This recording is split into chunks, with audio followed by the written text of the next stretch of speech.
So hey guys, welcome back to my channel. I hope आप सभी अच्छे होंगे।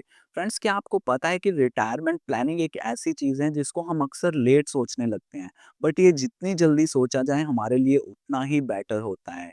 तो आज मैं आपको आपकी रिटायरमेंट प्लानिंग के लिए एनपीएस के बारे में बताऊंगा, जिसका नाम है नेशनल पेंशन सिस्टम।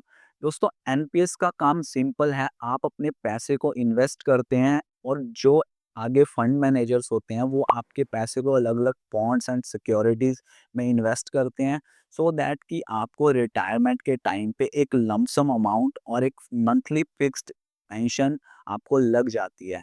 और आप इस वीडियो को पूरा देखना, क्योंकि आगे मैं आपको प्रॉपर कैलकुलेशंस के साथ बताऊंगा कि आप कैसे अपने एक फाइनेंशियली एक अच्छी वेल्थ क्रिएट कर सकते हैं अपने रिटायरमेंट के टाइम पे। तो चलिए गाइस, वीडियो को स्टार्ट करते हैं। बने रहना इस वीडियो में एंड तक। एंड अगर आपने मेरे चैनल को अभी तक सब्सक्राइब नहीं किया है तो प्लीज़ मेरे चैनल को सब्सक्राइब करना। देखिए, अगर हम देखें कि एनपीएस क्या है। देखिए, एनपीएस एक government regulated retirement saving scheme है जो आपको लॉन्ग टर्म के अंदर एक वेल्थ क्रिएशन और पेंशन दोनों प्रोवाइड करती है। इसका सिंपल मोटिव है कि लोग रिटायरमेंट के बाद भी अपनी फाइनेंशियल सिचुएशन को अच्छे से एंजॉय कर सकें, राइट? अगर बात करें इसको लॉन्च कब किया गया, तो 2004 में इसको सिर्फ गवर्नमेंट एम्प्लॉइज़ के लिए लॉन्च किया गया था। बट इसको 2009 में सभी सिटीज़न्स के लिए, इंडिया के सभी सिटीज़न्स के लिए ओपन कर दिया गया। एंड इसको पीएफआरडीए रेगुलेट करती है, pension fund regulatory authority, right? अगर बात करें हम इसकी एलिजिबिलिटी की, तो इसको 18 से 70 साल के बीच में कोई भी इसके अंदर इन्वेस्ट कर सकता है, चाहे वो सेल्फ एम्प्लॉयड हो, चाहे वो बिज़नेस ओनर हो, चाहे फिर वो प्राइवेट एम्प्लॉयी हो, चाहे फिर वो गवर्नमेंट एम्प्लॉयी हो, सभी इसके अंदर इन्वेस्ट कर सकते। देखिए, एनपीएस के अंदर 2 तरह के अकाउंट्स होते हैं, NPS tier 1 account and NPS tier 2 account. इन दोनों का पर्पस अलग है और इनका withdrawal process, tax benefits and बाकी चीज़ें भी अलग है। तो चलिए, अगर हम बात करें एनपीएस टायर 1 अकाउंट के बारे में, तो देखिए ये एक रिटायरमेंट फ़ोकस्ड अकाउंट है जो आपको एक डिसिप्लिन प्रोवाइड करता है आपके लॉन्ग टर्म सेविंग्स के लिए। अगर हम इसके लॉक इन पीरियड की बात करें, तो ये 60 इयर्स तक लॉक्ड रहता है, बट आप इसमें से पार्शियली विथड्रॉल कर सकते हैं 25% तक। वो भी एक इमरजेंसी केस में, जैसे फॉर एग्ज़ाम्पल आपके बच्चों की पढ़ाई है, या फॉर एग्जांपल इमरजेंसी केस है कोई, या मैरिज एक्सेट्रा के बेसिस पे आप सिर्फ इसमें पार्शियली विड्रॉल कर सकते हैं।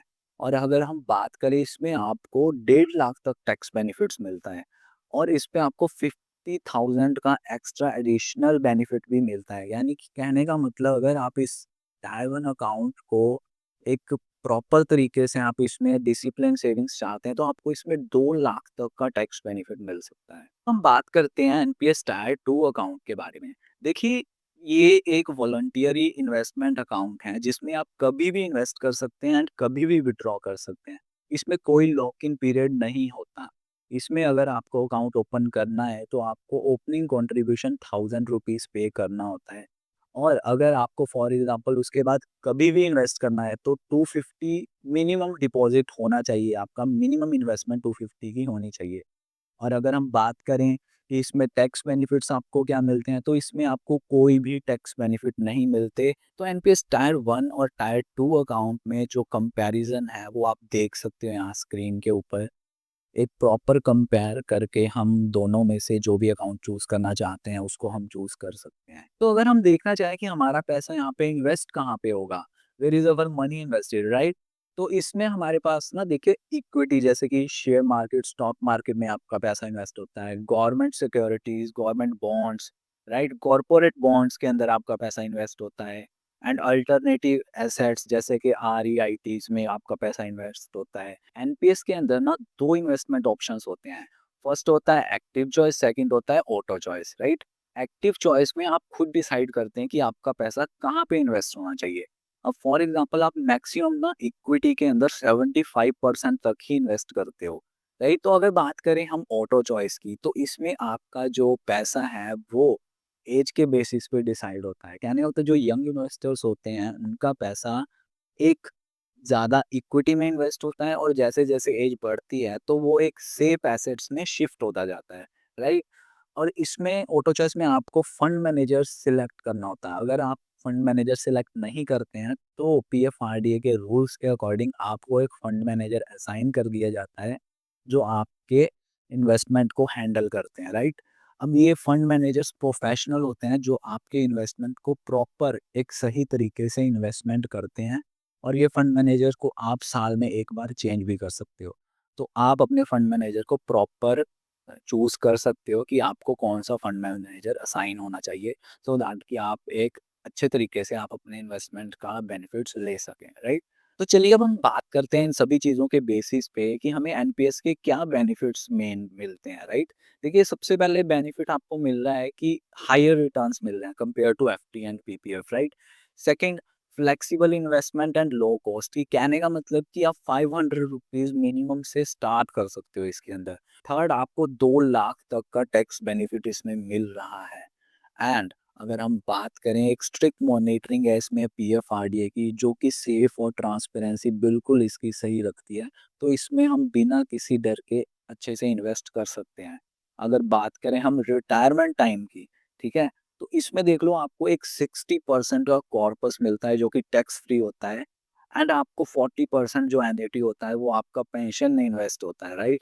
तो आपको कहने का मतलब, बट जो पेंशन होती है वो टैक्सेबल होती है, बट जो 60% कॉर्पस होता है वो टैक्स फ्री होता है। तो चलिए मैं आपको ना अपने लैपटॉप की स्क्रीन पे लेके चलता हूँ और आपको दिखाता हूँ कि अगर आप मिनिमम इन्वेस्टमेंट स्टार्ट करते हो, देन आप अपने एक वेल्थ क्रिएशन को अच्छे लेवल पे कैसे ले जा सकते हो।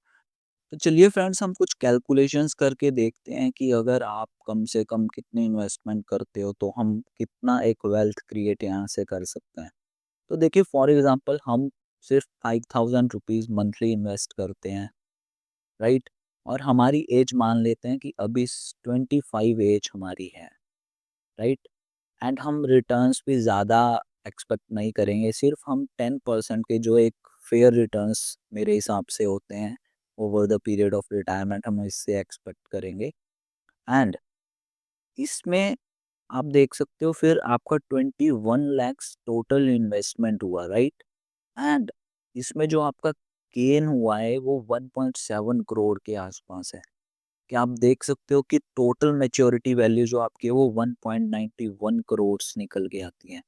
एंड अगर हम मंथली पेंशन इसमें देखें, तो हम मान के चलते हैं कि हमने सिर्फ 40% ही इसमें एन्युटी जो है री इन्वेस्टेड करी, तो फिर भी हमारा जो लमसम विड्रॉन है वो 1.15 करोड़ के आसपास निकल के आ सकता है। एंड पेंशन हम लेके चले तो 42,000 तक हमको मंथली पेंशन भी लेने के चांसेस हैं। अगर हम इसको 5000 की जगह मान के चलते हैं कि आप अच्छा अर्न करते हो और हम इसको 15,000 पर मंथ इन्वेस्ट करते हैं, राइट? तो आप देख सकते हो कि कितने बड़े नंबर्स यहाँ पे निकल के आ रहे हैं कि 63 लैक्स आपके टोटल इन्वेस्टमेंट है और आपकी जो टोटल मैच्योरिटी वैल्यू है वो 5.74 करोड़ निकल के आती है, जिसमें से भी आपका लमसम विड्रॉन 3.45 करोड़ है अगर आप 40% एन्युटी पेंशन के लिए री इन्वेस्ट करते हो, राइट? तो फ्रेंड्स, ये कुछ कैलकुलेशंस थी जो हमने करके देखी कि हम कैसे एक अच्छा वेल्थ क्रिएट कर सकते हैं। तो अगर आपको वीडियो यूज़फुल लगी तो वीडियो को लाइक, शेयर, कमेंट ज़रूर करना एंड अगर आपने अभी तक चैनल को सब्सक्राइब नहीं किया है तो प्लीज़ मेरे चैनल को सब्सक्राइब करना। तब तक के लिए थैंक यू।